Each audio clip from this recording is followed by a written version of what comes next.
Good morning and welcome to another daily devotion with Pastor Joe. I'm Pastor Joe, and I would like to read from Matthew chapter 5 this morning, verses 21 through 30. It says, Ye have heard that it was said by them of old time, Thou shalt not kill, and whosoever shall kill shall be in danger of the judgment.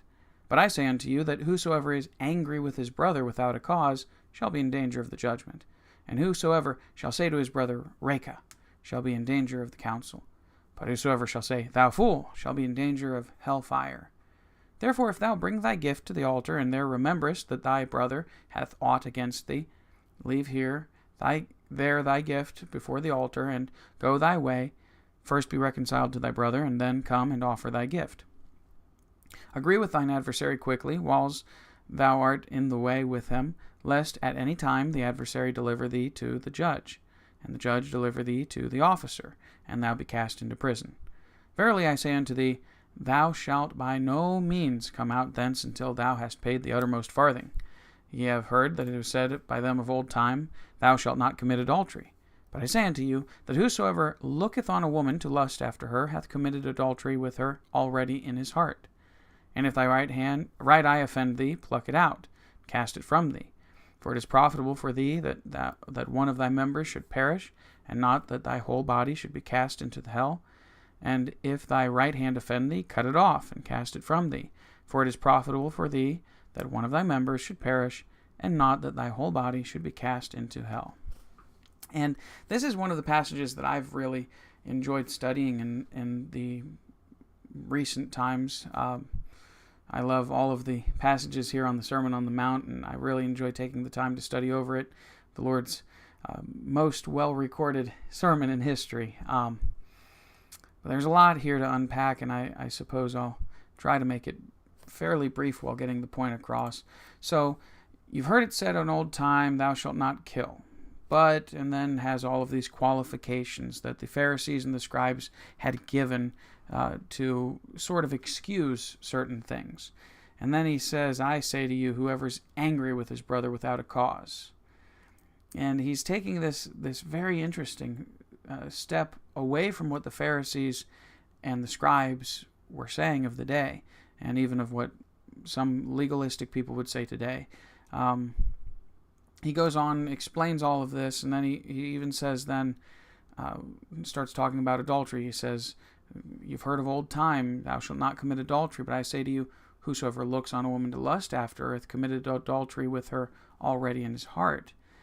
It's kind of interesting that he pins two very different sins together and gives them both the same basic explanation that it's not about the act, it's about the heart issue. And so he makes it very clear here that there's something much deeper going on than just an action. So in the Old Testament, we have the Ten Commandments. We have several other commandments and verses throughout the Old Testament that instruct us on how we ought to live or how we ought not to live. And the scribes and the Pharisees would take those at very word value, but not heart value. They wouldn't understand. They wouldn't try to understand what the meaning of the words were, at least not behind it. They They didn't want to understand why God put the commandment in place. They just wanted to instruct people and make people live in a certain way based on the exact word. So they followed in word but not in spirit. And so Jesus comes now, he said just in the verses before this that he's not come to destroy the law but to fulfill it, to make it more clear and more understandable, and to bring about a point where we can understand and actually live it. That's what the point of what Jesus came into this world for us.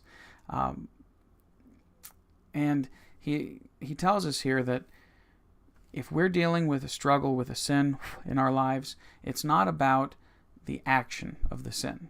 Yes, the action is a sin, but the action comes from the heart. And you hear him say this over and over again, that it's not what goes into your body, it's what comes out of your heart that makes you unclean.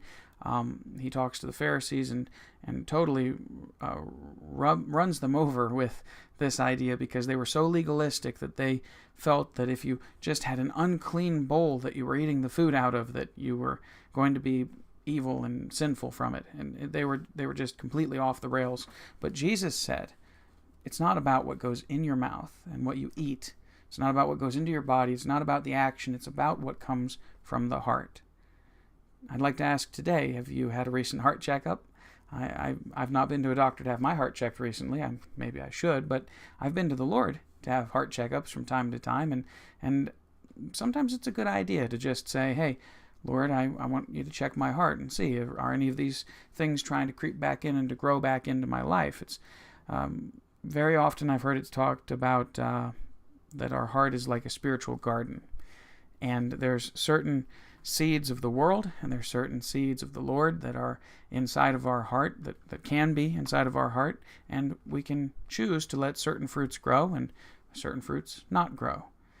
Unfortunately, the things of this world and the things of sin are much like a weed that wants to come back, and it tries very hard to come back into our lives, and we've got to be extremely diligent about recognizing when the littlest bit of anger or discontentment or pride or jealousy or lust or any of those sorts of things begins to try and find its way into our heart, because if we don't take care of those quickly, they'll grow out of control. We have a garden this year with tomatoes, peppers, cucumbers, and garlic that we're growing. Unfortunately, one day I overwatered the garden, and the next day it looked like it was a field of grass. It was just full of weeds that had grown up, and I've been struggling with getting those weeds out of the garden. I've done a good job for the most part, but there's still some that have been really there. And so it takes a lot of work if we don't get those weeds out quickly. As soon as they come in, they're going to grow up and they're going to take over our lives. So Jesus was making it very clear here. He says, he says down here, if thou bring thy gift to the altar, and there rememberest that thy brother hath aught against thee, or in other words, if you have a struggle or a strife between you and another, when you come to offer something to the Lord or offer up prayer, when you realize that, leave your gift before the altar, or in other words, forget about coming to the Lord and trying to pray. Instead, go and first be reconciled to thy brother, and then come and offer thy gift. Or in other words, God is saying, work on those little things. Don't come to him knowing that you've still got one of those little things you're struggling with and say, well, the Lord understands, and it's okay that I've got this in my life. No. Take the time when you come to the Lord to say, Lord, help me get rid of these things. And if you have something between you and someone else that needs straightened out, go and fix it. Get it taken care of, because you don't want to be in the position that you come to a point where your soul begins to get lost because you've let a few things creep in that shouldn't have. He says right down here something that's very famously quoted, that if your right eye offends you, pluck it out. If your right hand offends you, cut it off, cast it away, get rid of it. And that goes beyond just your body parts. Although I sincerely don't, I hope that there's nothing so bad that you have to cut off your hand or pluck out your eye to stop yourself from sinning. But if Mountain Dew makes you sin, stop getting it, throw it out. If your video game leads you to laziness and sin, then throw it out. If a television in your living room makes you tend towards sin, then throw it out.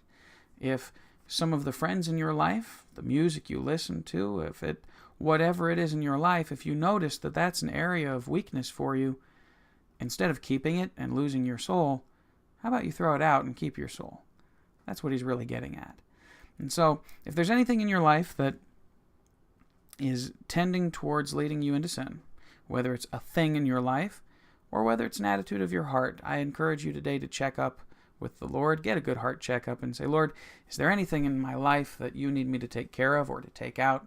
Help me to have a willingness to do so. Help me to know what it is and help me to get rid of it. I believe that it will make a big difference in your life, and I believe that you'll find yourself much closer to the Lord today if you do so. Once again, thank you for joining me for Morning Devotions with Pastor Joe.